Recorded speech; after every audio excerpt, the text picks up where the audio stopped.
Iron deficiency तब होती है जब हमारे शरीर में एलिमेंटल आयरन कम मात्रा में मौजूद हो। हमारे शरीर में आयरन हीमोग्लोबिन नाम का एक प्रोटीन प्रोड्यूस करने के लिए जरूरी होता है।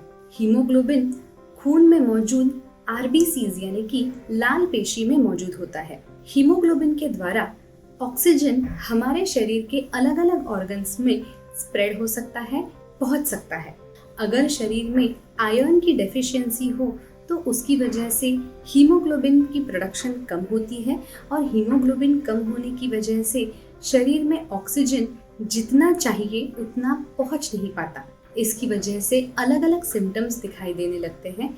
अलग अलग मसल्स में फटीग जैसे सिम्टम्स दिखाई देने लगते हैं। इस कंडीशन को अनीमिया ऐसे भी कहा जाता है।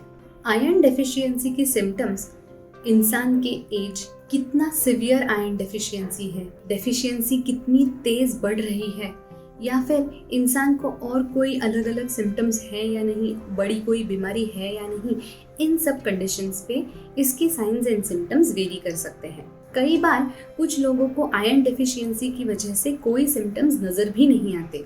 जिन लोगों में आयरन डेफिशिएंसी की वजह से सिम्टम्स नजर आते हैं उनमें कुछ कॉमन सिम्टम्स है।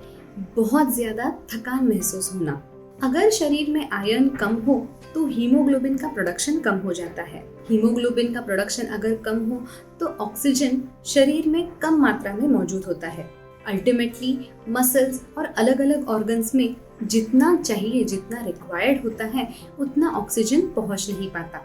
इसकी वजह से ऑर्गन्स ज्यादा एनर्जी कंज्यूम करते हैं और उस ज्यादा एनर्जी कंज्यूम करने की वजह से थकान और फटीग जैसे सिम्टम्स नजर आते हैं। फिर होता है स्किन का कलर बहुत ज्यादा पेल हो जाना। हमारे खून में लाल पेशी मौजूद होती है। इन लाल पेशी में हीमोग्लोबिन मौजूद होता है। इन लाल पेशी को लाल कलर ज्यादातर हीमोग्लोबिन की वजह से मिलता है, लेकिन आयरन डेफिशिएंसी की वजह से हीमोग्लोबिन कम होता है और कम हीमोग्लोबिन होने की वजह से लाल पेशी एकदम लाल नहीं हो पाती। अगर शरीर में आयरन कम हो तो खून का कलर कम लाल होता है, जिसकी वजह से शरीर में बहुत ज्यादा लाली नहीं दिखती और स्किन का कलर बहुत पेल नजर आने लगता है। लेकिन स्किन का कलर ज्यादातर पेल सिवियर या मॉडरेट डेफिशिएंसी में देखा जाता है। शरीर में हीमोग्लोबिन सफिशिएंट है या नहीं, ये समझने के लिए ज्यादातर डॉक्टर सबसे पहले आंखों का कलर और नाखूनों का कलर देखते हैं। अगर वहाँ पे पेलनेस नजर आए तो ये आयरन डेफिशिएंसी अनीमिया का एक लक्षण हो सकता है। फिर होता है शॉर्टनेस ऑफ ब्रेथ, यानी कि सांस बराबर से नहीं ले पाना। अगर शरीर में आयरन कम हो, हीमोग्लोबिन कम हो, तो उसकी वजह से शरीर में ऑक्सीजन की मात्रा कम हो जाती है। अगर ऑक्सीजन शरीर में कम हो तो मसल्स सही तरीके से सही अमाउंट में ऑक्सीजन इस्तेमाल नहीं कर पाते, जिसकी वजह से थोड़ी थोड़ी एक्टिविटीज करने के बाद मसल्स ऑक्सीजन यूज अप कर लेते हैं और शरीर में ऑक्सीजन की कमी ज्यादा महसूस होने लगती है। इसलिए थोड़ी सी एक्टिविटी करने के बाद थकान महसूस होती है, शॉर्टनेस ऑफ ब्रेथ महसूस होती है, जैसे कि सांस फूल जाना, पैल्पिटेशंस महसूस होना। ऑक्सीजन की कमी की वजह से हार्ट ज्यादा पंप करने लगता है। ज्यादा पंप आउट करने की वजह से हार्ट में पैल्पिटेशंस महसूस हो सकते हैं।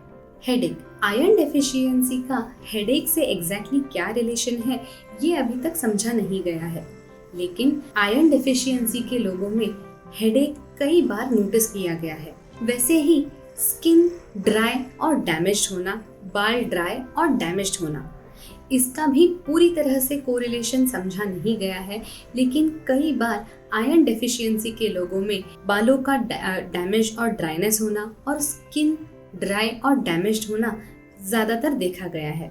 मुंह में सोरनेस, टंग में स्वेलिंग, ड्राई माउथ, मुंह के कॉर्नर्स में क्रैक होना, ऐसे सिम्टम्स भी बहुत बार देखे गए हैं। आयरन डेफिशिएंसी के पेशेंट्स में रेस्टलेस लेग, यानी कि पैरों को बार बार मूव करने की चाह, अगर कोई रेस्ट कर रहा हो तो उन्हें पैर बार बार मूव करते रहने का बहुत मन करता है, जिसे कहा जाता है रेस्टलेस लेग सिंड्रोम।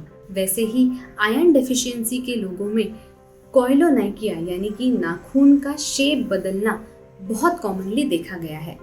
ऐसे कोई सिम्टम्स अगर आप में या आपके किसी नज़दीकी इंसान में देखे जा रहे हैं तो उन्हें आयरन डेफिशिएंसी के बारे में इवैल्यूएट करना बहुत ज़रूरी है। जल्द से जल्द अपने डॉक्टर से संपर्क करें और अपने आप को आयरन डेफिशिएंसी के लिए इवैल्यूएट करें। ऐसे ही अलग अलग मेडिकल टॉपिक्स के बारे में अगर आपको जानकारी चाहिए हो तो हमारे इस चैनल को जल्द से जल्द सब्सक्राइब करें। लाल कलर का बटन दबाएं और हमारे इस चैनल को सब्सक्राइब करें। Thank you.